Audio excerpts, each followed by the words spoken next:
एक और आर्टिकल देखा मैंने और उसमें आप ये कह रहे थे, हुकूमत वक्त से अपील कर रहे थे कि ज़िया उल हक साहब के कत्ल की तहकीकात होनी चाहिए। और आप तो ख़ुद एक ऐसी हुकूमत का हिस्सा रहे हैं जिसमें चीफ़ ऑफ आर्मी स्टाफ हुकूमत के सरबराह थे, तो एक साबिक चीफ़ ऑफ आर्मी स्टाफ की कत्ल की तहकीकात जो आपके वालिद थे उस वक्त क्यों नहीं करा लिया? आजकल मुतालबे करते मैं तो सब कुछ लिख दिया अपने आर्टिकल में। अगर इन चीज़ों की कोई तहकीकात करेगा तो चोर जो है उनको कल भी फांसी मिल सकती है। मैं तो कोई चीज़ छुपाई नहीं। कहा आपने कभी मुशर्रफ साहब से कि जी तहकीकात बिल्कुल, करें? मुशर्रफ से मेरा बहुत झगड़ा हुआ था इस बात में। क्या कहा मुशर्रफ साहब से आपके कभी फ़ोन पे अगर आपका राब्ता है तो आप पूछ लेना। क्या इस मुल्क में कभी मोहतरमा के, ज़िया उल हक साहब के या लियाकत अली खान के कत्ल का पता चल सकता है? मैंने जब मेरे वालिद शहीद हुए थे तो मैंने एक बात की थी कि उनको अल्लाह ताला ने एक मुकाम दिया जिस पे कि पाकिस्तानी कौम ने उनको खराज अकीदत पेश किया कि इतना बड़ा जनाजा किसी का नहीं हुआ जितना बड़ा जनाजा उनका हुआ। और जो मोहब्बत लोगों ने दी, जो आज भी लोग मुझे मोहब्बत दे रहे हैं ये उनकी वजह से दे रहे हैं। लेकिन आने वाले सदूर और वज़ीर आज़म जो है वो ऐसे हादसों का शिकार होते रहेंगे। लोग समझ रहे थे शायद अपने वालिद की वजह से कह रहा था, मैं ये कह रहा था कि कल को फिर ये होगा। मुशर्रफ पे कितने हमले हुए, शौकत अज़ीज़ पे हमला हुआ और मोहतरमा बेनज़ीर जो हैं वो एक बहुत बड़ा इस कौम के साथ अलमिया हुआ उनके इस वाक़े से। आज भी ज़रदारी साहब की हुकूमत है, वो कहते हैं कि अगर मेरी बीवी और मेरे बच्चों की माँ को कुछ हुआ है तो आपके पेट में क्यों मरोड़ उठ रहा है? मैं समझ रहा हूँ कि हाँ, मैं उनको कहना चाहता हूँ कि मेरे पेट में मरोड़ उठता है, क्योंकि वो इस मुल्क की 2 मरतबा वज़ीर आज़म रह चुकी थी। मेरा नज़रियाती इख्तलाफ था, कोई ज़ाती इख्तलाफ नहीं था उनके साथ। ज़ाती था ना मेरा कोई ज़रदारी साहब के साथ नज़रियाती नहीं, इस फैमिली के साथ तो आपका ज़ाती इख्तलाफ है। नहीं, कोई ज़ाती इख्तलाफ मेरा कोई नहीं, उनको होगा, मुझे कोई नहीं है। उनका बनता भी है। उनका छोड़े हुए अलग इशू है, उस पर फिर कभी बात हाँ, करेंगे। उस पर फिर बात करेंगे। आज भी मैं समझता हूँ कि FIR कटनी चाहिए। आज भी समझता हूँ कि इंडिजिनस यहाँ पे इंक्वायरी होनी चाहिए पाकिस्तान के अंदर।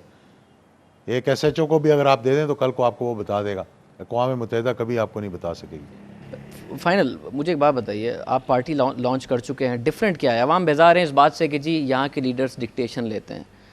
नवाज शरीफ साहब लाख मना कर रहे हैं, बट एक फ़ोन कॉल मिली बैंड की तरफ से भी पिछले दिनों आ गई थी। उन्होंने कहा जी 18वीं तरमीम पे बात ही नहीं हुई। परवेज़ रशीद साहब कह रहे नहीं बात हुई थी, ऐसी बात नहीं है। आपके पास है ऐसा कोई alternative? Made in Pakistan basically.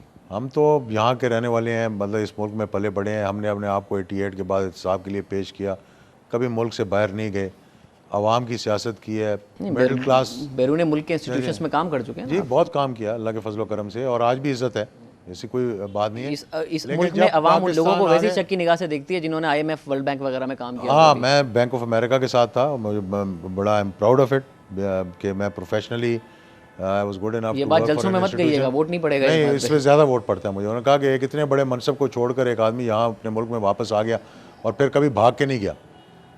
हमें भी देखें, मुझे भी किंग फाहद ने मेरी वालदा को दावत दी थी। मैं ये बात आज आपको बता रहा हूँ कि जब ये हादसा हुआ था उस वक्त के chief of army staff general Mirza Aslam Beg ने मेरी वालदा को आगे बताया था कि, और जनरल इमरानुल्लाह जो उस वक्त 10 कोर, बेशक वो इसको डिनाई करें, मैं नाम लेके बता रहा हूँ कि जिस दिन आर्मी हाउस हमने खाली करना था, जनरल इमरानुल्लाह ने मुझे अपने दफ्तर बुलाया। उनकी आंखों में आंसू थे, लिटरली आंसू थे। उन्होंने कहा कि मैं मजबूर हूँ एजाज साहब कि हुकूमत का मुझ पर प्रेशर है कि ये आप जगह घर खाली करना पड़ेगा आपको, और मैं ये बर्दाश्त नहीं कर सकता। और उनकी आंखों से आंसू बह रहे थे। ये प्रेशर हुकूमत का था या कुछ और जनरलों का था? मेरी वालदा को chief of army staff general Mirza Aslam Beg ने कहा था, जो ये कहते हैं कि मैंने बेनज़ीर को कहा था। कह रहा हूं, ये प्रेशर उनका था या हुकूमत का था? नहीं, उनकी तरफ से कोई प्रेशर नहीं। असलम बेग का नहीं। आजकल वो इंटरव्यूज देते हैं तो ज़िया उल हक साहब को शहीद कहने को तैयार नहीं है, पता नहीं, बहुत अच्छी बात है वो ना शहीद कहें। उनके मुंह से अच्छा भी नहीं लगता शहीद कहना, क्योंकि वो उन कातलों की उस लिस्ट के अंदर उनका नाम है जो मतलब people who are basically should be investigated. करा देना चाहिए आप। मैं तो अभी आपके प्रोग्राम में कह रहा हूँ जनाब, मैं तो आपके प्रोग्राम में कह रहा हूँ, नवाज शरीफ साहब से बड़ा लाडला कौन था? ऑन द रिकॉर्ड में कह चुका हूँ, ऑन द रिकॉर्ड कह चुका हूँ। FIR कटी हुई थी, मोहतरमा की तरह नहीं था कि FIR नहीं कटी। आज भी उस FIR को खोल के इनके नाम दिए जा सकते हैं। क्या है FIR के कटने में या ना कटने में? क्या करा लिया? नवाज शरीफ साहब लाडले थे, आप उनके साथ थे, कुछ नहीं करा सके। मुशर्रफ साहब खुद चीफ ऑफ आर्मी स्टाफ थे, आप उनके साथ थे, कुछ नहीं करा सके। मैंने उस गैस से लेकर और उस जहाज के हादसे तक तमाम बातें खोल के कौम के सामने रख दी है। फ़र्क इतना है। दूसरी बात जो मैं बात कर रहा था, शक है आपको असलम बेग साहब? जी, शक है असलम? बहुत शक है मुझे उन पे भी शक है, मुझे और लोगों भी शक है। मैंने नाम दिए 22 साल में भी शक यकीन में नहीं बदला? कोई ऐसे प्रूफ आपने देखे? नहीं, मैं यकीन इसलिए कह रहा हूँ कि आज तक वो इसका जवाब दे ही नहीं सके हमें। बहुत से सवालों का जवाब नहीं दे सके वो। तो ये तो एक बहुत लंबी कहानी है, एक अलग प्रोग्राम करना पड़ेगा। नहीं, बट आप भी तो इस बात का जवाब दे देना कि आप जरदारी साहब को क्रिटिसाइज करते हैं, आपकी हुकूमत है, सब चीज़ें हैं, FIR नहीं कटवाई, आपने FIR कटवा ली। नवाज शरीफ साहब लाडले जो 99 तक कह रहे थे मैं तेरा मिशन आगे बढ़ाऊंगा, आपने बताया ना मुझे। नहीं था, नवाज मैं शरीफ साहब के साथ थे हुकूमत आप? में नहीं था 1988 से 1990 तक, जब ये हादसा हुआ था। ये बाद में है। FIR जिसने सब भी बाद में कटवाई था। होगी, हुकूमत ने कटवाई होगी, किसने कटवाई होगी, 1990 ना, नवाज ऑनवर्ड्स शरीफ में। साहब की 2 हुकूमतें आई, आप बड़ा 1990 करीब रहे, फिर मुशर्रफ साहब के करीब चीफ, कुछ हमारे नहीं करा कहने सके आप? पर, हमारे कहने पर, मैं आप ये बात आपको बताऊं, हमारे कहने पर पहला कमीशन बना, हमारे कहने पर दूसरा जुडिशल कमीशन बना। मैंने कहा था मैं इस्तीफ़ा दे दूंगा, उस वक्त मैं वजीर था। तीसरी हुकूमत आई, मैं वजीर नहीं बना, 2 अक्सरियत थी, 4 वो जो आपके मरतबा जेल गया इख्तिलाफात था। हो गए थे, कोई इख्तलाफ नहीं था। वो ये मसला तो ये था ना, पहले आपको वजीर नहीं बनाया, बाद में आपने मना कर दिया, इसमें नहीं, कोई हाँ, बाद जुडिशल में मैंने कमीशन मना का कर दिया, या ठीक है, ऐसा तो कोई मसला नहीं, नहीं था। उसका मसला नहीं था। लेकिन मैं आपको एक बात बता रहा हूँ कि नहीं, आपके दोस्त हैं, हमें पता है सारी बातें। दोनों कमीशन जो बने हमारे कहने पर बने, हमारे उस थ्रेड पे बने कि हम हुकूमत का साथ नहीं देंगे, हम हुकूमत को छोड़ देंगे। लास्ट क्वेश्चन, क्या हुकूमत का फ्यूचर देख रहे हैं इस वक्त? मौजूदा हुकूमत का स्टेटस को रहेगा, हुकूमत नाम की कोई चीज़ है नहीं। मैं ग्राउंड नहीं गेन कर रही है आपके ख्याल में?